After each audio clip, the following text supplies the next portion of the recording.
Monster Energy. Everybody knows White Monster, Zero Ultra. That's the OG. It kicked off this whole zero sugar energy drink thing. But Ultra is a whole lineup now. You've got Strawberry Dreams, Blue Hawaiian, Sunrise, and Vice Guava. And they all bring the Monster Energy punch. So if you've been living in the white can, branch out. Ultra's got a flavor for every vibe. And every single one is zero sugar.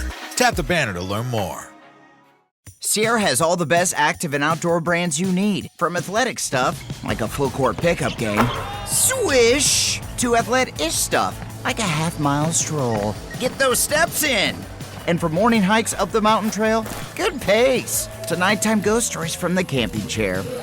What a twist. Whatever level of active, Sierra loves it all. Head to Sierra or Sierra.com for the brands you want at the prices that let you do it all. From athletic to athlete-ish, Sierra's got it. Exploring both interstellar and interpersonal space-time continuums. The Last Show with David Cooper. We've all done it. Somebody desperately in need, looking for help. They're suffering. Maybe it's a stranger on the street. Maybe it's a friend. What we've done, we've looked at them, and then we've just kind of turned away. It's nothing new. People have been doing it since the beginning of civilization, and that's just what author Benjamin Saltzman explores in his upcoming book, Turning Away, The Poetics of an Ancient Gesture. He's also a professor at the University of Chicago. Ben, a joy it is to have you here. Thanks for having me, David. So it is a simple gesture. I live in downtown New York. I'm not proud of this. It's a gesture I do a lot. Not all the time, but a lot. Is it something deeply ingrained in us as people to kind of turn away when people need help? Yeah, I mean, I think we've all probably done it, safe to say. And it means a lot when we do. And I think we often think about why we did it. It stays with us for a while. And so that's what I'm interested in, is what does this gesture mean? And what has it meant across the ages in art, when it shows up in art and poetry and philosophy? As many times that we do it, there are as many rationalizations for why we do it. I mean, my favorite one, again, not proud of this, is there's just too many hours in the day. There's not so many hours in the day. Like, I just don't have time to help everyone.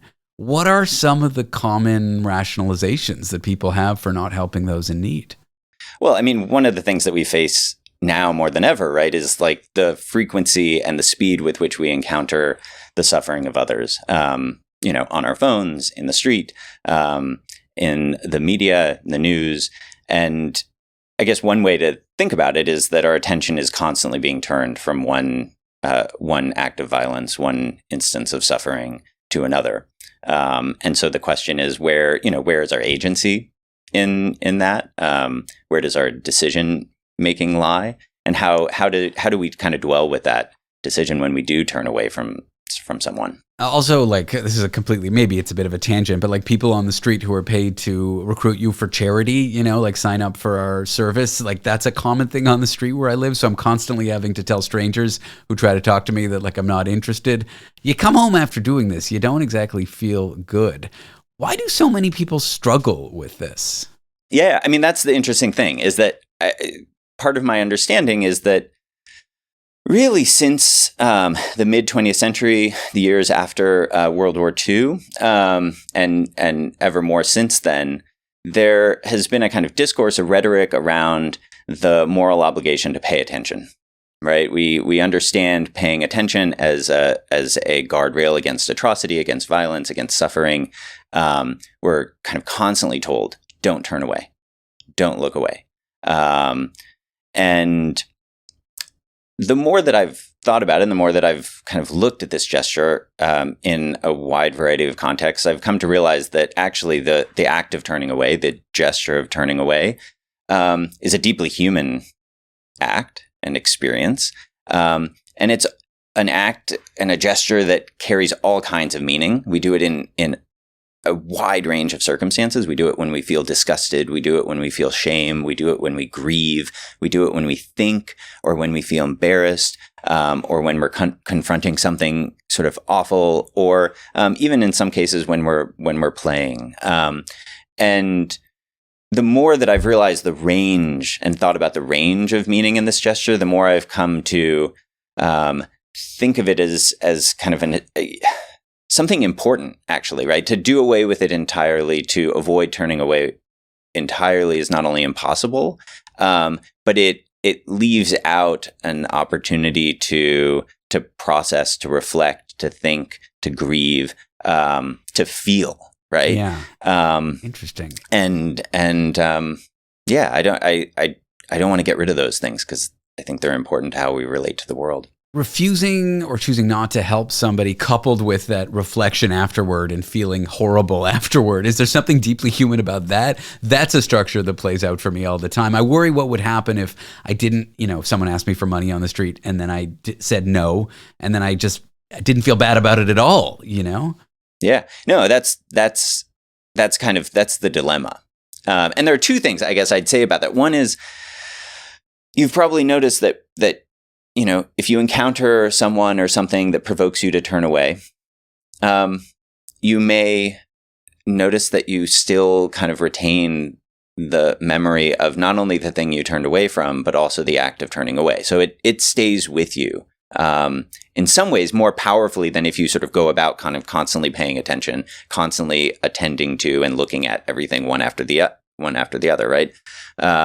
So it stays with you, if that makes sense. And it causes you in some ways to become a question to yourself, to question why you turned away.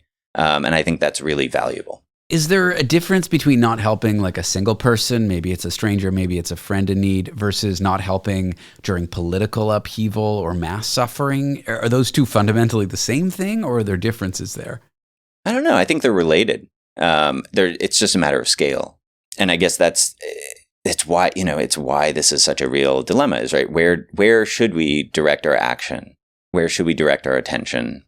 And it's really hard to navigate that, especially nowadays where you're kind of constantly encountering things that demand your attention. Have you given thought to the gesture done by the parent in front of the child? I feel like that was always a weird one. When I was a kid, I'd be walking with my dad and someone would be asking for a buck or two.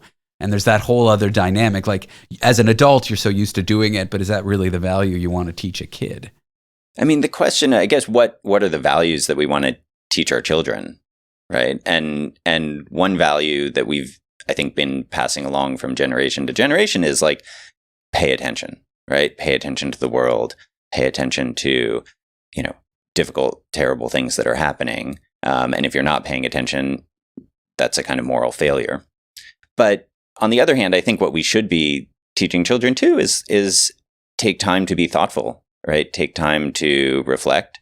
And that enables real action. And so I'd say, like, to that scenario of the child observing the parent, a conversation, right, about it might be useful or helpful. You mentioned this idea of generations to generations teaching. In your upcoming book, you explore kind of the history of this gesture. I know that there's references to like beggars in the Bible. This is kind of a tale as old as time. Are there any historic examples of how people before us, our ancestors, thought of this gesture? Yeah. I mean, I want to be careful not to suggest that like the ancient past was a kind of golden age of sort of proper moral attention, but it was definitely a question, right, that was facing philosophers and poets and artists. And so one of my favorites comes from Plato's Republic. And there's an anecdote that Socrates tells about this man Leontius, who is walking along one day and encounters a pile of corpses next to an executioner, and he undergoes this struggle within himself. He wants to look. He notices them first, and then he sort of backs away and turns away, and then he covers his eyes and struggles, and then he eventually gives in and looks, and then yells at himself and condemns himself. He says to his own eyes, "Take your fill of that beautiful sight." And it's doing a particular thing at this moment in the Republic, but one of the takeaways, I think, is that this struggle about whether or not one should look is real. It reflects a kind of breaking of the self. It's a sort of struggle within the self. And yeah, so that it signals that there's something important going on there. The other thing that's happening is like a tension between the impulse and the performance, which might also kind of get at some of the questions you're asking, right? Like, are we turning away in that moment, covering our eyes because we are like impulsively not wanting to look, or are we doing it to perform for others around us because we think we shouldn't look? Yeah. Well, your upcoming book, Turning Away, The Poetics of an Ancient Gesture, sounds like an interesting read, Ben. I appreciate you coming on the show. Thanks for having this discussion. Thanks, David. I appreciate it. Benjamin Saltzman is an author and professor at the University of Chicago.